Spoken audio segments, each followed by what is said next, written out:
سلام كم يتوعلو كبران تخاتلتنا نلومي عسرت ثلاثة حملة استدلوا هجراون زينات حزنا لكم قريبنا لنا نمكت لكم بخبرنا عدمنا بغندي أرست زيناتكم في اللم.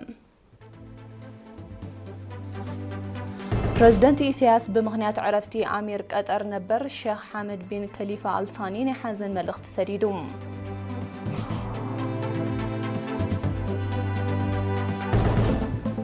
وتسيت هاجراو ملقا فتنا كالاي درجه ماتريك عامه تمرتي 2025 2026 بوقعي تنقيروم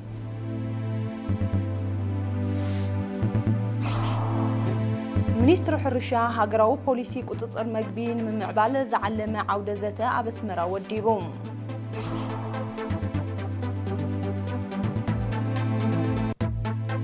چاينان روسيان ثلاثه معالطات زقصله بقطتاوي توكسيس تسنيه حبراوي لمد حيل بحري اكايدان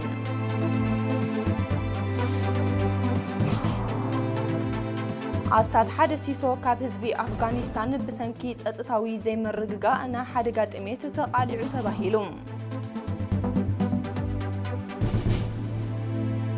اب بنغلاديش بعلقلقن مهمام مريتن لعلي 57 كم زموتو تغليصم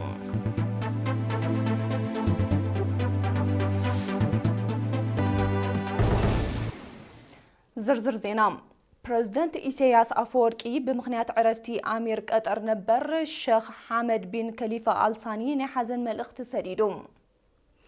ناب أمير قطر الشيخ تميم بن حامد بن خليفة آل ثاني أب سددو ملختي استسمع مرير حزن زغلص بريزيدنت إيسياس نسدرابيت أميرن حزبي قطرن صنعت يهابكم يلوم بريزيدنت إيسياس عمل أختو نفسير الشيخ حامد بن خليفة آل ثاني حونتاوي زمدنا إيرتران قطرن أب مدلدال نستتصاوتو ترا بمتقاس عمصاي نسناي كليتي حزبታት بزبلص كم زمعبلو زلو منيوت غليصم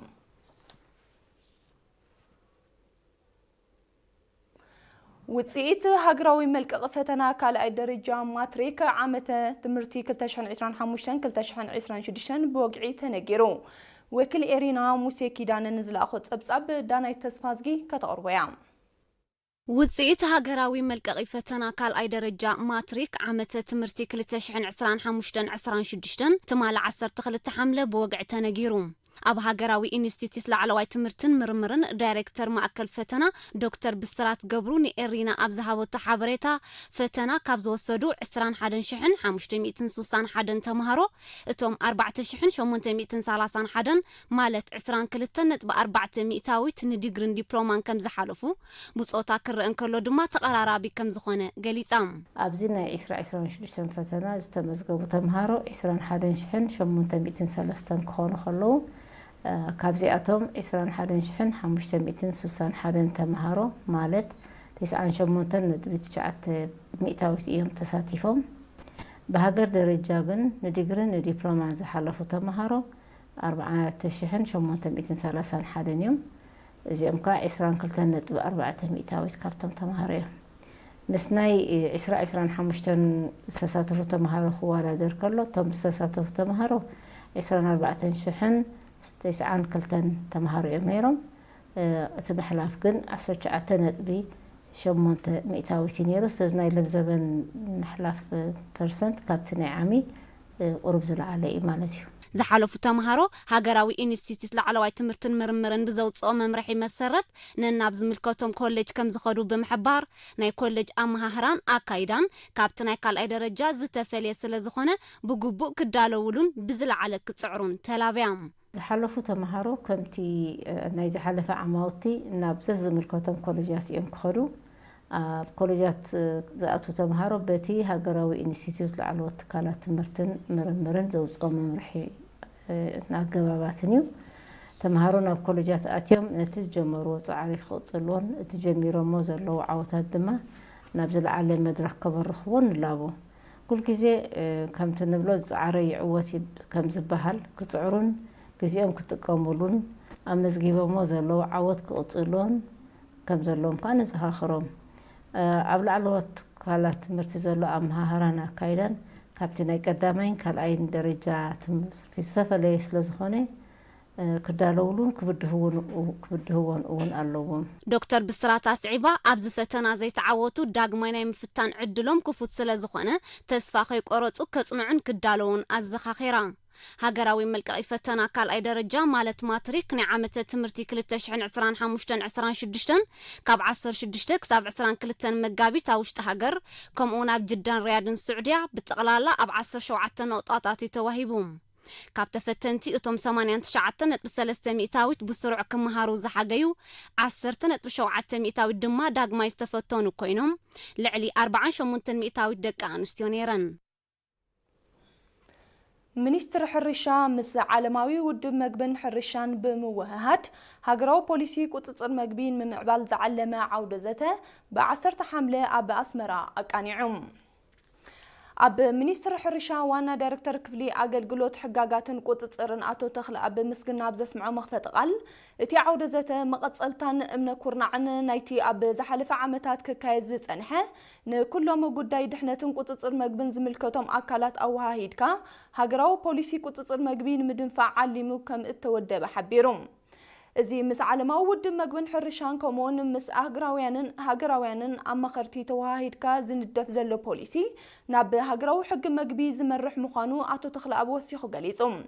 ወኪል ዓለማዊ ውድብ መግብን ሕርሻን ኣብ ኤርትራ ሚስ ኤሪያለ ግሊኒ ብወገና መንግስቲ ኤርትራ ውሕስነትን ማዕዙኡን ዝሓለወ ስርዓተ መግቢ ንምውዳድ ንዝገብሮ ዘሎ ጻዕርን ተወፋይነትን ድሕሪ ምምጓስ እቲ ዝንደፍ ዘሎ ፖሊሲ ኪኖ ቴክኖሎጂካዊ ኣገዳስነቱ ንህዝቢ ውሕስ መግቢ ንምቕራብ ዝዓለመ ስለ ዝኾነ ኣብ ብምሉእ ሰንሰለት መግቢ ንዝርከቡ ኣካላት ዘገድስ ምዃኑ ኣረዲኦም መስርሕ ምድንፋዕ ንዝሓለፈ ስትራቴጂካዊ ኣገባባት ድሕሪ ምዝርዛር ኣብ መፈጸምትኡ ክሳብ ዝበጽሕ ደገፍ ዓለማዊ ውድብ መግብን ሕርሻን ከም ዘይፍለዮ ኣረጋጊጻ ኣብቲ ዓውደ ዘተ ንህሉ ኩነታት ስርዓተ ቁጥጥር መግቢ ኣብ ኤርትራ ኩነታዊ ትንታነ ሕግን መግብን ስርዓተ ቁጥጥር መግብን ከምኡውን ዓለምለኻዊ ተሞክሮታት ፖሊሲታት ቁጥጥር መግቢ ብሃገራውያንን ኣህጉራውያንን ክኢላታትን ኣመኸርትን ቀሪቦም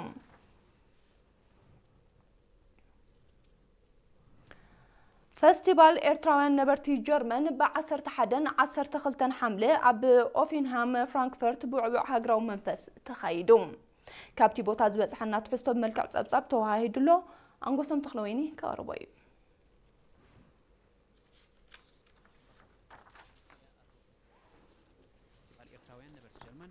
ኣብ ፍራንክፈርት ብውዕውዕ ሃገራዊ መንፈስ ተኻይዶም ኣብዚ ንኽልተ መዓልታት ዝቐጸለ ምዕሩግ ሃገራዊ ምትእኽኻብ ካብ መላእ ጀርመንን ካልኦት ሃገራት ኤውሮጳን ዝመፁ ኤርትራውያን ከምኡውን ዕድመ ዝተገብረሎም ወጻእተኛታት ዝተረኽብሉ ዓመታዊ ሃገራዊ ምትእኽኻብ ኮማውዳሳት ባህላዊ መሰናድኦታት ዘተመንስያት ስነ-ጥበባዊ መደባት ሰሚናር ቁሸት ህፃናትን ካልእን ዘጠቓለለ ነይሮም ኣቦ ወንበር ማሕበረ ኩማት ኤርትራ ኣብ ጀርመን ኣቶ ዮሃንስ ርእሶም ፈጻሚ ጉዳያት ኤምባሲ ኤርትራ ኣቶ ዮሃንስ ወልዱ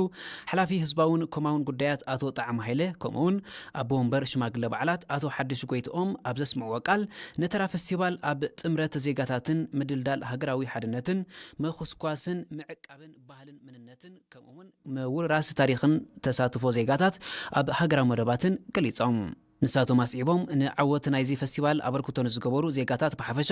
ንደቂ ኣንስትዮ ድማ ብፍላይ መጉሶም ኣምባሳደር ፍስሓ ጼን ጴጥሮስ ኣብ ዘካየዶ ሰሚናር ኣብ ህሉ ኩነታት ሃገር ብመንፅር ዞባውን ዓለማውን ምዕባለታት ድሕሪ ምብራህ ተራ ማሕበረ ኮማት ኣብ ሃገራዊ መደባት ንምዕዛዝ ክስራሕ ፀዊዖም ኣብ መወዳእታ ብምኽንያት ፌስቲቫል ኣብ ዝተወደበ ውድድር ስነ ጽሑፍ ንዝተዓወቱ ሽልማት ተዓዲሉ ናይ ሎሚ ዓመት ፌስቲቫል ካብ ኤርትራ ብዝኸደት ህቡባት ድምፃውያንን ሙዚቀኛታትን ዝሓቐፈት ጉጅለ ባህሊ ብዘቕረበቶ መደብ ደሚቑ ነይሮም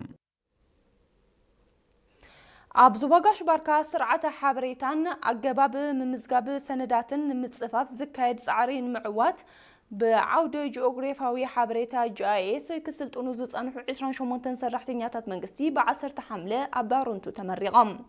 ኣብዚ ንክልተ ሰሙን ዝቐጸለ ስልጠና ዝተሳተፉ ካብ ምምሕዳር ዞባ በዓል ስልጣንን ኣግራብን እንስሳ ዘገዳምን በዓል መዚ መጓዓዝያ ምድሪ ጨንፈር ሃብቲ ባሕሪ ባህልን ስፖርትን ኣገልግሎት ማይ ከምኡውን ጨናፍር ሚኒስትርታት ጥዕናን ትምህርትን ዝተዋፀዩኦም ኣሰልጠንቲ ንኣገዳስነት ጂኦግራፊያዊ ሓበሬታ ኣብ ኣድማዕነት ተግባር ዝውጠኑ መደባት ብምጥቃስ ብዝለዓለ ክስራሓሉ ተላብዮም ኣማሓዳር ዞባጋሽ ባርካ ኣምባሳደር መሐሙድ ዓሊ ሑርያ ብዝሃቦ መዛዘመ ቃል ሰልጠንቲ ዝቐሰምዎ ዓውዲ እዋናዊ ኣገዳስነት ከም ዘለዎ ብምሕባር ኣብ ኩለን ዞባታት ብዛዕባ ዝካየድ ንጥፈታት ውርፁፅ ሓበሬታ ንምእካብ ክድፍኣሉ ምዃኑ ኣረዲዩ ዝስዕብ ዜና ሃገራት ወጻኢ ንምክትታልኩም ደጊም ዓደም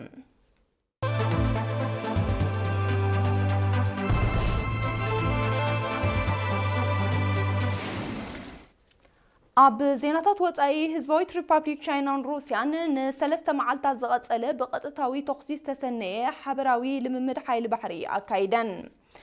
ዕላማ ናይዚ ኣብ ማያት ቻይና ዝተኻየደ ልምምድ ዓቕሚ ሓይሊ ባሕሪ ክልቲአን ብምውህሃድ ግዳማዊ ተጻብኦታት ንምምካት ምዃኑ ፍሊጠን እቲ ልምምድ ምድንፋዕ ናይ ምውጋእ ዓቕምን ምስፋሕ ስልያዊ ንጥፈታትን ዘጠቓለለ ኮይኑ ብርከት ዝበላ መራኸብን ሳማሪናትን ከም ዘሳተፈ ኣዘዝቲ ሓይሊ ባሕሪ ክልቲአን ሃገራት ገሊጾም ህዝባዊት ሪፓብሊክ ቻይናን ሩስያን ኣብ ዝሓለፈ ቀረባ መዓልታት እውን ኣብ ሰላማዊ ውቅያኖስ ዓመታዊ ልምምድ ሓይሊ ባሕሪ ሚካየደን ይፍለጥ ቻይናን ሩስያን ካብ 2012 ዓመታዊ ልምምድ ሓይሊ ባሕሪ ከካይዳ ምጽንሐን ዝተቆሱ ጸብጻባት ዝሓለፈ ዓመት ኣብ ሰላማዊ ውቅያኖስ ከም ዘካየዳ የረድም ቁጠባዊ ፖለቲካዊ ወተሃደራውን ጸጥታውን ዝምድና ቻይናን ሩስያን እናሰፍሐ ይመጽእ ከም ዘሎን ክልቲአን ሃገራት ዝጠቕሳም ኣብ ኣፍጋኒስታን ተኸሲቱ ብዘሎ ጸጥታዊ ዘይምርግጋ ኣስታት ሓደ ሲሶ ካብ ህዝቢ ሃገር ንሓደጋ ጥሜት ተቓሊዑ ከም ዘሎ ውድብ ሕብራት ሃገራት ገሊጾም ኣስታት 14 ሚልዮን ካብ ኣፍጋኒስታን ተጸባይ ህጹጽ ረድኤት ኮይኑ ከም ዘሎ ዝጠቐሰት ውድብ ልዕሊ 5 ሚልዮን ቆልዑ ብዓጸቦ ከይጥቅዑ ስጋት ኣሎም ካብ 2001 ኣብ ኣፍጋኒስታን ብዝተኸስተ ጸጥታውን ወተሃደራውን ቅልውላው ህዝቢ ማሕበረ ቁጠባዊ ንጥፈታቱ ከሰላስል ከም ዘይከኣለ እዩ ዝግለጽ ኣሜሪካ ን20 ዓመታት ኣብታ ሃገር ዘካየደቶ ወተሃደራዊ ወፍሪ ኣብ 2021 ከብቅዕ እኳ እንተኸኣለ ሓድግታቱ ገና ይቕጽል ከም ዘሎዮም ጸብጻባት ጠቕሱ ኣብ እዋን እዚ ኣብ መንጎ ኣፍጋኒስታንን ፓኪስታንን ተኸሲቱ ዘሎ ወተሃደራዊ ምትፍናን ነቲ ኩነታት መሊሱ ኣጋዲድዎ ከም ዘሎ ናይ ቀረባ ተዓዘብቲ ይገልጹ ኣፍጋኒስታን ብባህራዊ ጸጋታት ብቐንዱ ከዓ ክቡራት ማዕድናት ሃብታም እኳ እንትኾነት ብሰንኪ ጸጥታዊ ጸገማት ኣብ ረብሓኣ ከተውዕሎ ከም ዘይከኣለት ይሕበር ኣብ ደቡባዊ ምብራቕ ባንግላዴሽ ብ12 ሓምለ ብዝተኸስተ ሓደጋ ዕልቕልቕን ምህማም መሬትን ልዕሊ 50 ሰባት ከም ዝሞቱ ተገሊጾም በቲ ተፈጥራዊ ሓደጋ 10 ዳዮም ጠፊኡ ስለ ዘሎ ቁጥሪ ምውታት ክዛይድ ከም ዝኽእል ሰመዚ ስርሒት ምድሓን ህይወት ባንግላዴሽ ኣሚቶም ብዘይካዚ ብሰንኪ ዕልቕልቕ ኣብ ትሕቲ ቅርጺ ከቢድ ዕንወት ብምውራዱ ኣስታት 1 ሚልዮን ሰባት ከም እተማዛበሉ እቶም ሰመዚ ብተወሳኺ ሓቢሮም እቲ ዕልቕልቕ ኣብ ዝሓለፈ ቀረባ ዓመታት ኣብ ባንግላዴሽ ካብ ዘጋጠሙ ተመሳሳሊ ሓደጋታት እቲ ዝለዓለ ክሳራ ዘውረደ ምዃኑ ጸብጻባት ኣመልኪቶም መንግስቲ ባንግላዴሽ በቲ ሓደጋ ኣብ ዝተሃሰየ ከባቢታት ውፅእ ናይ እዋን ሓደጋ ድንጋጌ ኣውጅሎም ኣብ ሰፊሕ ክፋል ኣልጄርያ ክትርዋዒ ዝጠንቁ ሓደጋታት ባርዕ መሮር ኣከባቢያዊ ክሳራታት የውርድ ኣሎም ኣብ ምብራቃዊ ክፋል ኣልጄርያ ጥራይ ልዕሊ 120 ሓደጋታት ባርዕ ከም እተኸስተ ዝተቆሱ ጸብጻባት ብሰንኩ ልዕሊ 5000 ሄክታር ጫካ ከም እተሃሙኹ ኣረድዮም ነቲ ባርዕ ንምቁጽጻር ሰፊሕ ስርሒት ይካየድ እኳ እንተሎ ብኸፊል እምበር ተቐሊሉ ክግታእ ከም ዘይከኣለ ተገሊጹ መንግስቲ ኣልጄርያ እቲ ባርዕ ናብ ካልእ ከባቢታት ክልሕም ከም ዝኽእል ብምእማት ዝለዓለ ናይ መጠንቀቕታ ኣዋጅ ኣመሓላሊፉሎም ኣብ ኤውሮጳን ኣሜሪካን እውን ክትርዋዒ ዝጠንቁ ሓደጋታት ባርዕ የጋጥም ከም ዘሎ ይፍለጥ ሩስያ ብጉዳይ ኩናት ዩክሬን ኣብ ልዕሊ ሃገራት ምዕራብ እምነት ከም ዘይብላ ደጊማ ኣነጺራ ሃገራት ምዕራብ እቲ ኩናት ብሰላም ንምዕራፍ ድሌት ከም ዘለወን እናገለጻ ዩክሬን ዝገብሮ ወተሃደራውን ጸጥታውን ደገፍ ክብባለን እቲ ናይ ሰላም መግለጺታት ሓቅነት ከም ዘይብሉ ዘነጽር ምዃኑ ሚኒስትር ጉዳያት ወጻኢ ሰርጌይ ላቭሮቭ ሓቢሩ ሩስያ ንሰላም ቅርብቲ ምዃና ዝገለጸ ሚኒስትር ላቭሮቭ ሃገራት ምዕራብ ተመሳሳሊ ድሌት ክህልወን ጸዊዑ ሩስያ ኩናት ዩክሬን ብሰላም ንምዕራፍ ዝውሰድ ውሳኔ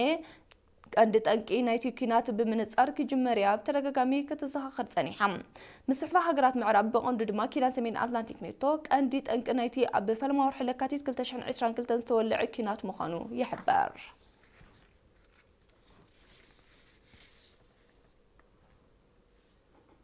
ናይ መወዳእታ ዜና እስራኤል ኣብ ሶርያ ወተሃደራዊ ህላወኣ ተስፍሕ ከም ዘላ ካብቲ ከባቢ ዝተፈነወ ዜና የረድም እዚ ዝተገልጸ ሰራዊት እስራኤል ኣብ ዝሓለፈ ሳልስቲ ኣብ ደቡባዊ ምዕራብ ሶርያ ሓደስቲ ማዓስከራት ድሕሪ ምድኳን እዩ እዚ ከምዚ ንከሎ ሰራዊት እስራኤል ናይ ምስፍሕፋሕ ኣጀንድኡ ንምስማር ዘካየዶ መጥቃዕትታት የስፍሖ ከም ዘሎ ንኩነታት ሶርያ ብቐረባ ዝከታተሉ ወገናት ይጠቕሱ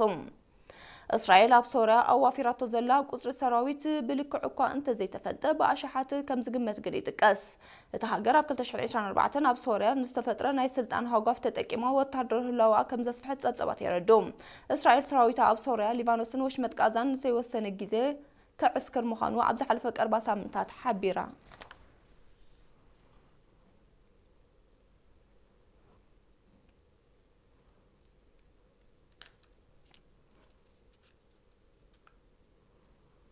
كبرات تخاتلتي زينا نمززام أرست زينا كندقم بريزيدنت إيساياس بمهنيات عرفتي أمير قطر نبر الشيخ حمد بن خليفة الثاني حزن ملخت سديدو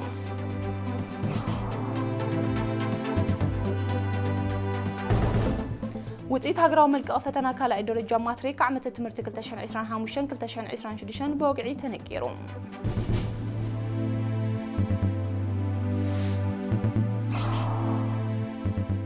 منيستر حرشا هاجراو بوليسي قطر مقبين من معبال زعل مع عودة زتاء بسمرا وديبو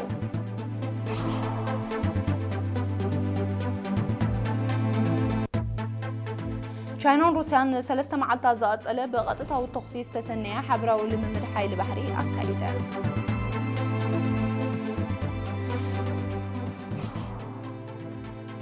أستاذ حدثي سوكا حزب أفغانستان بسنكي تاو زي مرققان حدقات إميت تقالع تباهيلو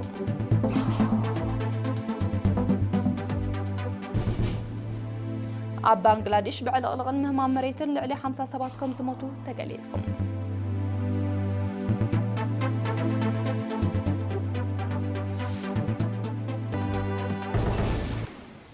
كبرات تغطاتلتي حفشاونا يساع زينا أبزي فتسم بوغنا بروح معلتي